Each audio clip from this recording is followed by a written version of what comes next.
Hi guys, Olive here. In today's video, I would like to discuss rereading. I felt inspired to do today's video because this month, Caitlin from the BookTube channel BookChats is hosting a rereading event that she's calling Reading Rewind. Being that we're at the end of the year, most people are hyper-focused right now on finishing their reading goals, making sure that they're reading the number of books that they wanted to read throughout the course of the year. So while December might not be the most obvious pick for a rereading event, I do applaud Caitlin for hosting it in December and making all of us slow down a little bit and reread some favorites. The look that I am rocking in today's video was definitely inspired by the book that I decided to pick up for this event, which is one of my favorite books of all time, The Night Circus by Erin Morgenstern. This is a very popular book, so you probably already know what it's about, but in the case that you don't, this book is all about a magical traveling circus that is only open at night. Not only is this circus sensory and magical and wonderful, but it also serves as the venue for a competition between two magicians, a competition that the two magicians themselves don't quite understand. I first read this book back in the fall of 2013, about a year and a half before I even started on BookTube.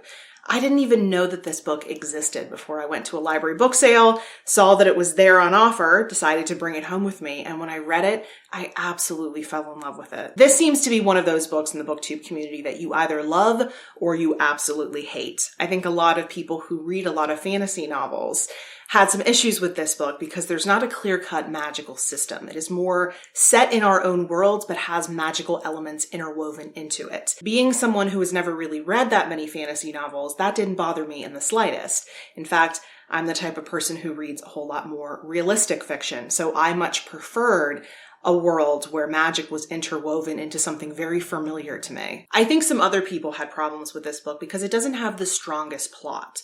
The most interesting thing about this book is 100% the atmosphere that it creates. When you are reading this book, you can physically feel the circus around you. The way that Erin Morgenstern describes the sights, the smells, the sounds of the circus really makes you feel like you're there. It has always been my opinion that this isn't just a book about magic. This is a magical book. So given that the first and only time that I read this book was back in the fall of 2013, and 4 years have now passed, I was very eager to pick this book up. But I was also scared to pick this book up again. I think anytime you go to reread a book, especially one that you loved so much during the first reading of it, there is a fear that it won't be as special as it was the first time. Over time, you may have forgotten elements of the story, but the element of surprise is no longer there. How important was that element of surprise in your enjoyment of the book the first time you read it? There's absolutely no way to know the answer to that question until you reread the book. I think some people avoid rereading because every time you reread something, especially a favorite, it is a roll of the dice. Will I feel the same way about it this time? And when I finish that last page, is this book still going to be a favorite? I had those fears when I picked this book up for the second time, and there was the added element that I was going to be reading this book in a different format than I did the first time. The first time I read this book, I read this exact hardback copy. But this time when I read the book, I listened to it on audiobook. The audiobook of The Night Circus is narrated by Jim Dale, who read all of the Harry Potter audiobooks here in the States.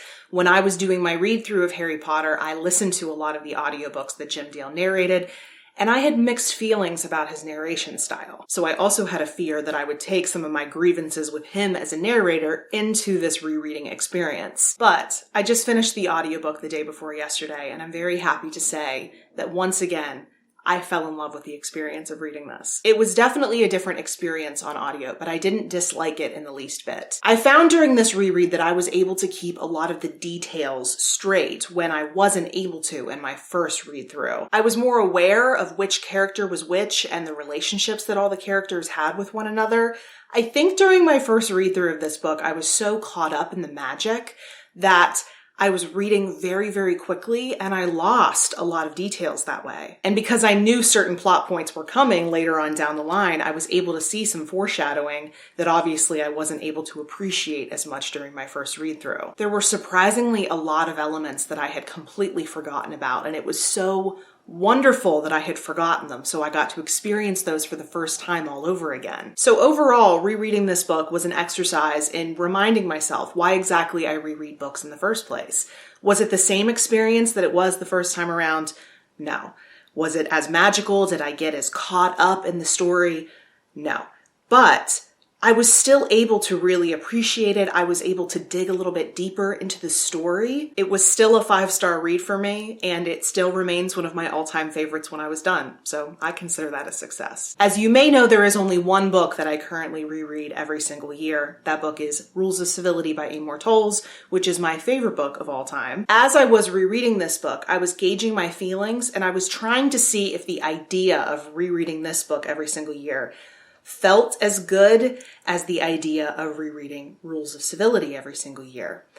And it really doesn't. This book doesn't feel like one I need to reread every single year. Because this is more of an atmospheric read, because this is more of an escapism type of read, I feel like it is best enjoyed every few years when I have time to forget certain elements, and so it sweeps me away all over again. Whereas Rules of Civility, I feel compelled to reread every single summer because I connect with it and the messages that it has within it so deeply that I love being reminded of that every single year. That is something unique I found in this rereading experience, this idea that some books can be reread every single year, whereas other ones, it might be best to leave more time in between your readings. But in any event, there is a lot to be said for the art of rereading. It is a practice I have taken up only in the past few years.